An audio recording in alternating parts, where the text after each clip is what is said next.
My thesis project began after having sex with a boy from Grindr, the first and largest online social networking application geared specifically towards queer men. As the boy yanked at the fat on my stomach and laughed at the glitter on my nails, he positioned my queer body as fat and feminine, something I would soon learn marked my queer identity as somehow wrong.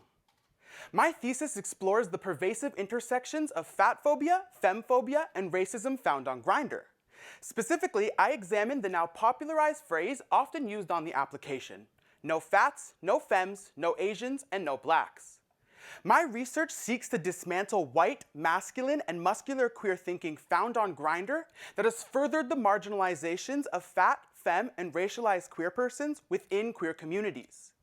My research deconstructs what I call the corporate queer man, that is the white, masculine, and muscular queer man who is often understood, represented, and celebrated as the right kind of queer. My thesis analyzes Grindr as a constructed space where whiteness, masculinity, and muscularity exist as oppressive queer standards.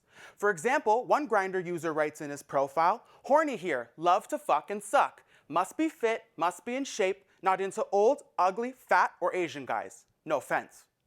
Profiles like these show the ways that complex marginalizations are unfolding within and between queer communities, an already marginalized group of persons. Fat, femme, and racialized queer persons are left to navigate Grindr as a complex space, spaces I discuss in my research as paradoxical spaces. While their bodies are marked as unwanted on Grindr, they are also simultaneously desired for these same differences. For example, one muscle boy writes in his profile, "Chubby chaser here. I love to fuck fat boys who'll bend their big asses over for me." Profiles like this show the ways that fat, femme, and racialized queer folks occupy Grindr as the simultaneous outsider and tastemaker. They're othered and eroticized. They're desired for their differences until they are no longer desired. Ultimately, my research seeks to challenge corporate white gay propaganda that has set up the notion that gayness is synonymous for whiteness.